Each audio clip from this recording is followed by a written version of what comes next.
Hello दोस्तों, उज्ज्वल लक्ष्य YouTube channel में मैं नारायण प्रसाद देवांगन आप सबका हार्दिक अभिनंदन करता हूं। आज हम कक्षा 6वीं में एक नया पाठ शुरू करने वाले हैं, नया अध्याय शुरू करने वाले हैं। आप देख सकते हैं मेरे पास जो पुस्तक है वो कक्षा 6वीं का है। इसके अध्याय 2 अर्थात पूर्ण संख्याओं के बारे में आज हम पढ़ेंगे।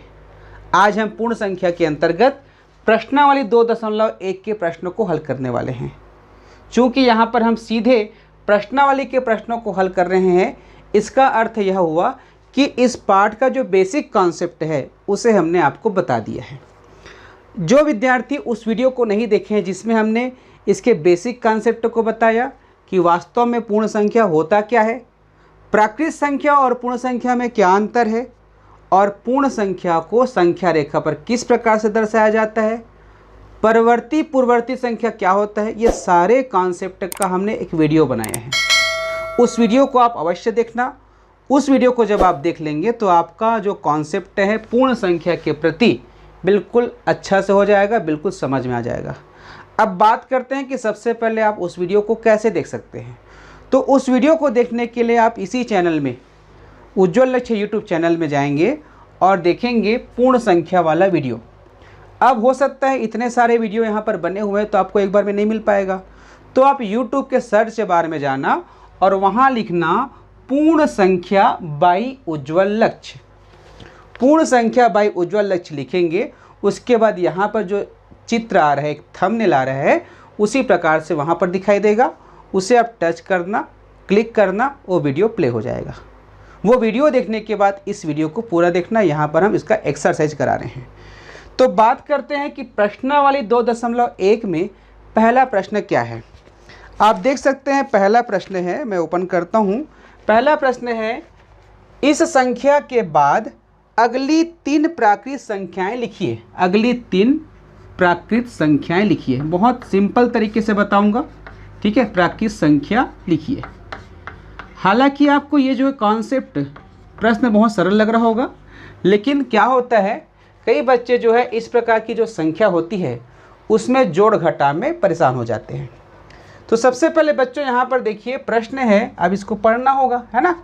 इसको पढ़ना होगा। तो पढ़ने का तरीका क्या है, इस प्रकार से अल्पविराम लगा दिए तो ये हुआ 10,999। कितना है ये, 10,999 के बाद अगली 3 प्राकृत संख्या लिखिए। अब यहाँ पर हम पूर्ण संख्या पढ़ रहे हैं लेकिन प्रश्न में प्राकृत संख्या है। ऐसा क्यों? क्योंकि इसके पहले हमने पढ़ा था प्राकृत संख्या, अपनी संख्याओं के बारे में जानकारी उसमें बताया गया था, ठीक है। यहाँ पर प्राकृत संख्या के बारे में पूछा गया है। तो प्राकृत संख्या क्या होता है बच्चों, जो आप गिनते हो। जैसे कि मुझे इस हाथ में जो उंगली है, अपनी उंगली को गिनना है ना। गिनना है तो गिनने का तरीका क्या होगा, सबसे पहले मैं क्या बोलूँगा, 1 2 3 4 5 ऐसे गिनूंगा ना, कि गिनने के लिए सीधा मैं 5 से तो शुरू नहीं करूँगा। अर्थात गिनने की शुरुआत किससे करते हैं, 1 से करते हैं। और गिनती कभी ख़त्म नहीं होगा, गिनती कभी ख़त्म नहीं होगा। तो जो गिनने के लिए प्रयोग करते हैं वही प्राकृत संख्या है कि नहीं। अब यहाँ पर देखिए ये वाला एक गिनती है। कितना गिनती है, 10,999। 10,999। तो इसके बाद कौन कौन सी गिनती आएगी, यही आपको से पूछा गया है। तो इसके उत्तर आप इस प्रकार से लिखेंगे, ठीक है। यदि आपको पहले से पता है, मौखिक जोड़ना कर सकते हो तो तुरंत लिख सकते हो। इसका और तरीका मैं बताऊंगा। तो यहाँ पर लिखोगे 10,999 के बाद की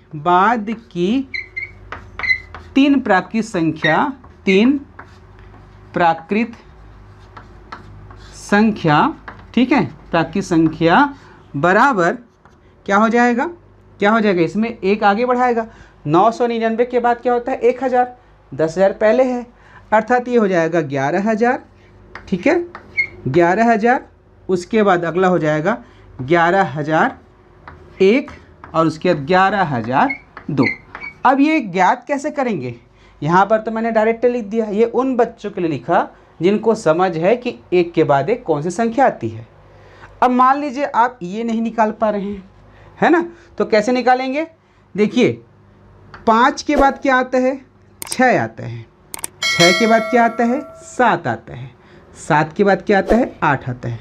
अर्थात एक के बाद एक जब आगे बढ़ते जाते हैं तो एक एक बढ़ जा रहा है। देखो 5 में 1 बढ़ा, 6 हुआ, 6 में 1 बढ़ा, है ना, 6 में हमने 1 बढ़ाया 7 मिला, 7 में 1 बढ़ाए 8 मिला। इसी प्रकार जब हम उसमें 1 जोड़ते जाएंगे तो अगली संख्या मिलते जाता है कि नहीं।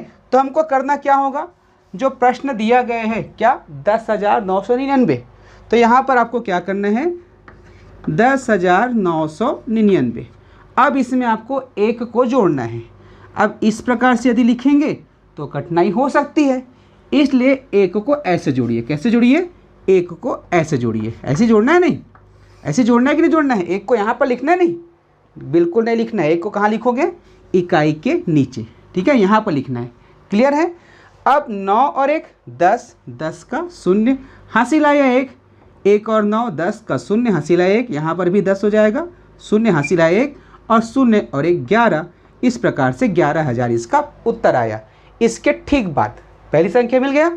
अब इसमें हम एक और जोड़ेंगे, 3 बार जोड़ना है ना भाई, अगली 3 प्राकृतिक संख्या बोला है तो 3 बार जोड़ना पड़ेगा। ये देखिए इस प्रकार से हो गया। उसके बाद फिर से एक बार जोड़ेंगे, फिर 1 जोड़ देते हैं तो हो गया 2। तो इस प्रकार से 11,002 इसका तीसरा प्राकृतिक संख्या है इसके बाद का। तो ऐसे ही आपको हल करना है, ठीक है। पहला प्रश्न हल हो गया, समझ में आया। चलिए वीडियो को लाइक कर दीजिए। आप देख रहे हैं आपका अपना चैनल उज्ज्वल लक्ष्य, आपके अपने दोस्त नारायण देवांगन के साथ, ठीक है। चलिए दूसरा प्रश्न क्या है, दूसरा प्रश्न है, संख्या को पढ़िएगा, ठीक है, मैं लिख रहा हूं। दूसरा प्रश्न है, उसके बाद मैं पढ़ूंगा, से ठीक पहले आने वाली 3 पूर्ण संख्या लिखिए। पहले आने वाली 3 पूर्ण संख्याएं लिखिए। 3 पूर्ण संख्याएं लिखिए। चलिए बताइए क्या होगा इसका उत्तर। आप लोग कमेंट भी कर सकते हैं, आप लोग बिल्कुल फ्री है कमेंट करने के लिए। कमेंट करिए, कमेंट करेंगे तभी तो आपकी एक्टिविटी पता चलेगा, है ना, बिल्कुल कमेंट कीजिए। तो इसे किस प्रकार से हल करेंगे, देखिए यहाँ पर देखिए ये एक संख्या है। कौन सी संख्या है, कैसे पढ़ेंगे, इकाई दहाई सैकड़ा अल्पविराम लगा दिए, ये हुआ 1000 वाला, तो 10,001 कितना ये 10,001 से ठीक पहले आने वाली 3 पूर्ण संख्याएं लिखिए। अब इसमें अगली 3 प्राकृतिक संख्या बोला गया था, अगली अर्थात जो बाद में आएगा। अब यहाँ पर ठीक पहले बोला है, अर्थात इसके पहले क्या था, उसके पहले क्या था और उसके पहले क्या था, ये पूछा है। लेकिन यहाँ पर पूर्ण संख्याएं लिखने कहा गया है, इसमें प्राकृतिक संख्या लिखने कहा गया था। तो कन्फ्यूजन मत होना, पूर्ण संख्या और प्राकृतिक संख्या में एक ही चीज़ का अंतर है कि पूर्ण संख्या में शून्य शामिल होता है और प्राकृतिक संख्या में शून्य नहीं रहता, 1 से शुरू होता है। बाकी सारे चीज़ लगभग एक ही जैसे हैं। तो यहाँ पर इस प्रकार से बीच की संख्या पूछ दिया गया है ना, तो ठीक पहले की कहा है, तो आप क्या करेंगे, 1-1 कम करते जाएंगे। क्या करते जाएंगे, 1-1 कम करते जाएंगे। तो यहाँ पर यदि आप मौखिक रूप से 1-1 कम कर सकते हैं तो डायरेक्ट लिख सकते हैं, लेकिन यदि नहीं कर पा रहे हैं, है ना, तो क्या करेंगे, देखिए मैं यहाँ पर लिख रहा हूँ, ठीक है, यहाँ पर बना रहा हूँ 10,001, 10,001, इसमें आपको सबसे पहले 1 कम करना है। कितना हो जाएगा, 10,000। कितना हो जाएगा बच्चों, 10,000 हो जाएगा। अब उसमें से फिर 1 कम करना है। क्यों कम करना है, यहाँ पर एक संख्या मिला, हमको 3 संख्या ज्ञात करना है। कितनी संख्या ज्ञात करना है, 3 संख्या। अभी कितने ज्ञात किए हैं, 1 ज्ञात किए हैं, है ना। अब दूसरा ज्ञात कर रहे हैं। तो अब देखिए यहाँ पर घटाने में दिक्कत होता है कुछ बच्चों को। तो देखिए ये कितना है, 0 है। इस प्रकार से आगे गया, इसका चिल्हर कराने के लिए गया, इसके पास भी नहीं है। यहाँ से 1 को चिल्हर कराया, 10 हुआ, फिर ये 9 हुआ, फिर ये 10 हुआ, फिर ये 9 हुआ, फिर ये 10 हुआ, फिर 9 हुआ, ये 10 हुआ। अब 10 में से 1 कम करेंगे, 9, यहाँ पर 9, यहाँ पर 9, यहाँ पर 9, 9,999। कितना हुआ, 9,999। उसके बाद 1 कम करेंगे यहाँ पर, तो कितना हो जाएगा, 9,998। तो यहाँ पर लिखोगे 10,001 से ठीक पहले आने वाली 3 पूर्ण संख्याएं बराबर, इतना पहले लिखना भाई उत्तर को, यहाँ से लेके यहाँ तक लिखना, फिर बराबर डालना। क्या होगा, 10,000, उसके बाद 9,999, उसके बाद 9,998। ये 2 प्रश्न हमने हल किया। अब तीसरा प्रश्न हल करते हैं, बहुत ही महत्वपूर्ण है। ठीक है, तीसरा प्रश्न है आपकी पुस्तक में, बहुत सिंपल सा सवाल है, बहुत सिंपल सा सवाल है। सबसे छोटी पूर्ण संख्या है, सबसे छोटी पूर्ण संख्या है। कौन सा होगा सबसे छोटी पूर्ण संख्या? आपने वो वीडियो देखा है ना अभी, जिसके बारे में मैंने बताया कि पूर्ण संख्या होता क्या है। इसके बारे में मैंने बहुत ही बढ़िया वीडियो बनाया है, उसको देख लीजिएगा। ये एक्सरसाइज वाला समय है, अर्थात पहले हम कॉन्सेप्ट को समझ गए हैं, अब एक्सरसाइज कर रहे हैं। तो इसका उत्तर क्या हो जाएगा? सबसे छोटी पूर्ण संख्या क्या होगा? इसको पूरा लिखोगे, सबसे छोटी पूर्ण संख्या बराबर क्या हो जाएगा? बराबर 0 है।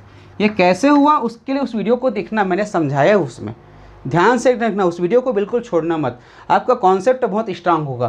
क्यों पूर्ण संख्या की जरूरत पड़ी इसको मैंने बताया है।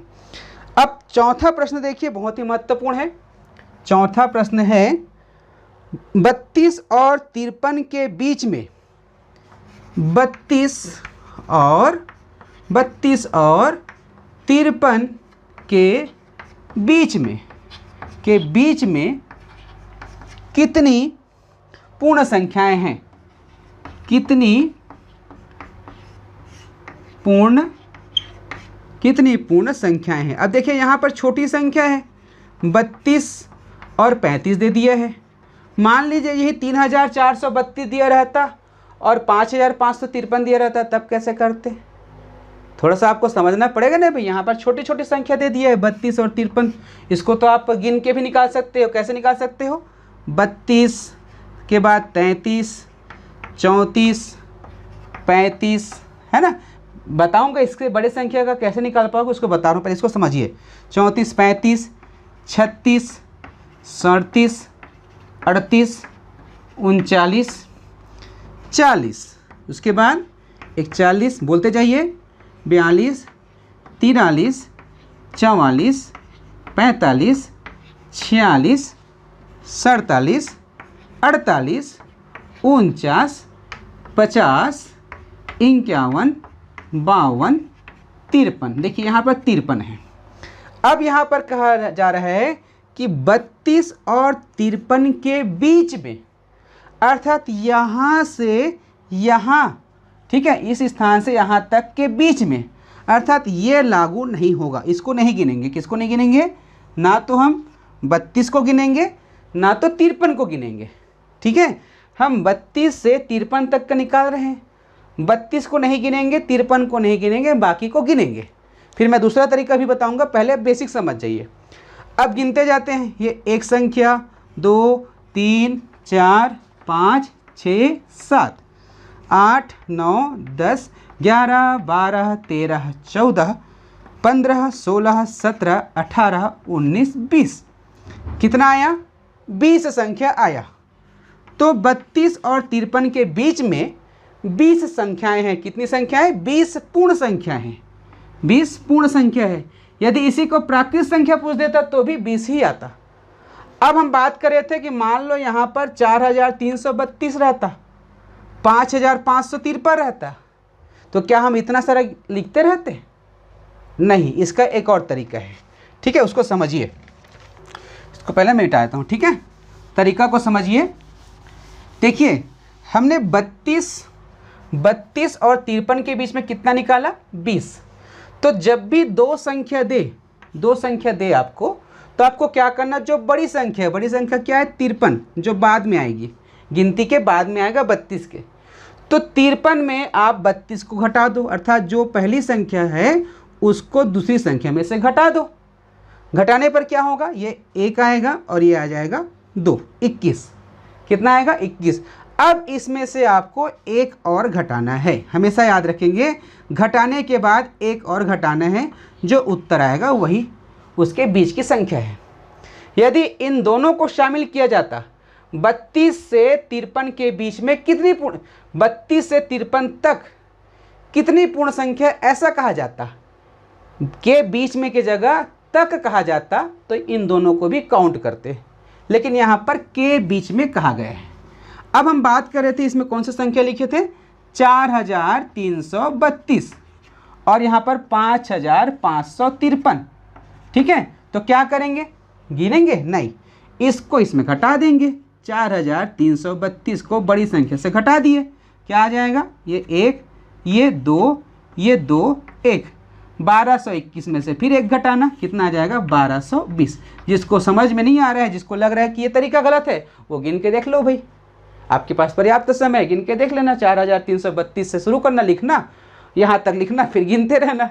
मैं कन्फर्म हूँ, ठीक है, कितना आएगा, 1220 आएगा।